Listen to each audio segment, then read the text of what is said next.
Maka kalau di antara kita yang tipe audio pada hari ini, tidak perlu melihat ustaz, tidak perlu nampak si khatib yang sedang berkhutbah. Cukup suaranya kedengaran, kita paham, kita mengerti.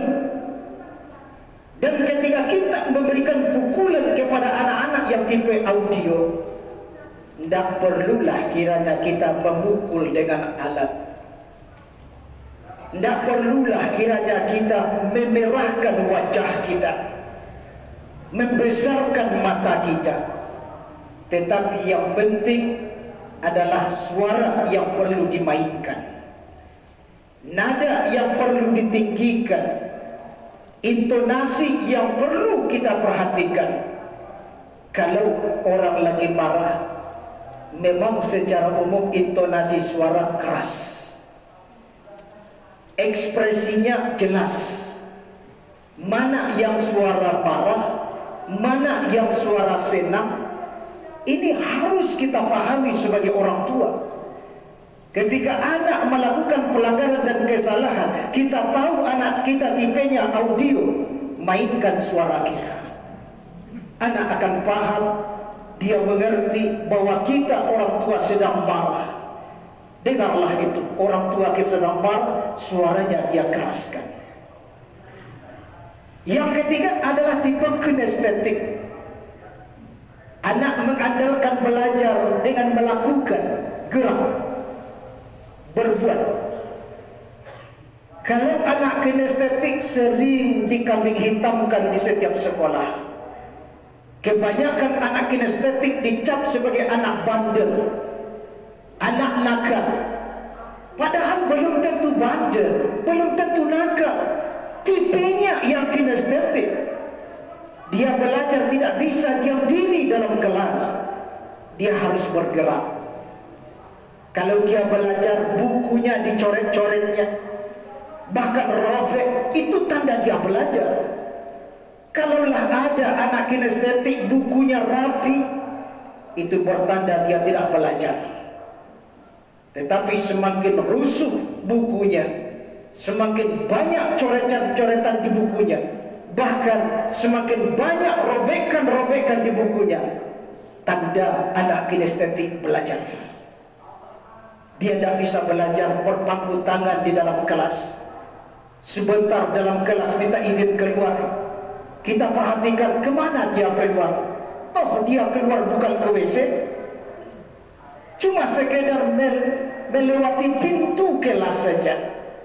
5 menit dalam kelas minta izin ke guru keluar, dia buka pintu, sebentar di luar masuk lagi, sudah di dalam sebentar di dalam keluar lagi. Ini anak kinestetik. Kita harus paham, kalau kita memberikan pukulan kepada anak kinestetik, memang dengan sentuhan. Pujian pun harus juga dengan sentuhan. Tidak cukup kebaikan anak kita kasih dengan jempolan. Tidak cukup kebaikan anak kinestetik dengan ucapan-ucapan kamu bagus nak, kamu hebat nak, tapi harus kita sentuh. Inilah penghargaan yang dia rasakan kalau ada sentuhan-sentuhan dari orang tua. Jadi usia 10 tahun adalah orang tua yang harus bertegas-tegas dalam mendidik saja agama kepada anak.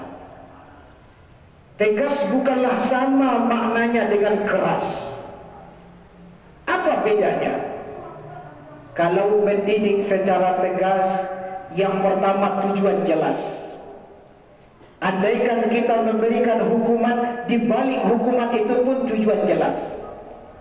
Tidak asal pukul, tidak asal tendang, asal tampar. Itu kekerasan namanya. Tidak dibenarkan dalam agama dan juga tidak dibenarkan dalam hukum negara kita. Tetapi keberhasilan keluarga dalam mendidik anak-anaknya, keberhasilan sekolah-sekolah unggul dalam mendidik murid-muridnya adalah dengan pendidikan secara tegas. Tegas dalam aturan. Yang benar itu memang benar harus ditegakkan.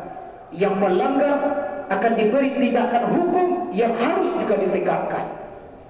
Yang pertama kriteria tegas itu tujuan jelas. Yang kedua, dikatakan tegas ketika kita selaku orang tua yang membuat aturan. Dengan anak yang akan kita atur harus saling memahami dan menyepakati. Beri pengertian terlebih dahulu kepada anak kita. Wahai kalian anak-anakku, sekarang kalian usianya sudah dewasa. Siapa di antara kalian yang tidak juga sholat, yang tidak juga puasa Ramadan, kami orang tua akan hukum kalian. Anak dikasih tahu, anak paham. Kalau dia tidak sholat, tidak puasa akan dapat hukuman. Ketika hukuman ditegakkan oleh orang tua, namanya bertegas-tegas dalam pendidikan, bukan kekerasan. Wahai kalian anak-anakku, siapa di antara kalian yang bermalas-malas dalam ibadah, yang tidak menjalankan syariat agama, kalian tidak akan kami kasih uang jajan. Kedapatan anak tidak menjalankan syariat kewajiban agama, tidak dikasih uang jajan oleh orang tua. Ini tegas namanya. Inilah pendidikan yang berhasil. Inilah pendidikan yang sukses sesuai dengan amanah dari Allah dan Rasulullah SAW dalam menjalankan pendidikan ini. Dalam surah Toha ayat 32 di awal tadi kita baca, wa'mur ahlaka bis-shalah wastabir 'alaiha. Suruhlah keluarga kalian salat, bersabarlah di atas suruhan itu. Sabar artinya ketika kita mengingatkan keluarga kita, membimbing keluarga kita, mendidik keluarga kita, menyuruh mereka, tidak cukup 1, 2, 3 atau 10 kali saja. Tapi kesabaran itu ditandai dengan bagaimana kita tetap mampu mengendalikan diri kita, dan kita mampu tetap mengingatkan keluarga kita meskipun tetap berulang-ulang. Mudah-mudahan anak-anak yang Allah amanahkan kepada kita, yang nanti setiap amanah akan dimintai pertanggungjawaban di sisi Allah Subhanahu wa taala. Ketika kewajiban mendidik anak usia 7 tahun, marilah ini jadi perhatian kita bersama. Semoga ada manfaat.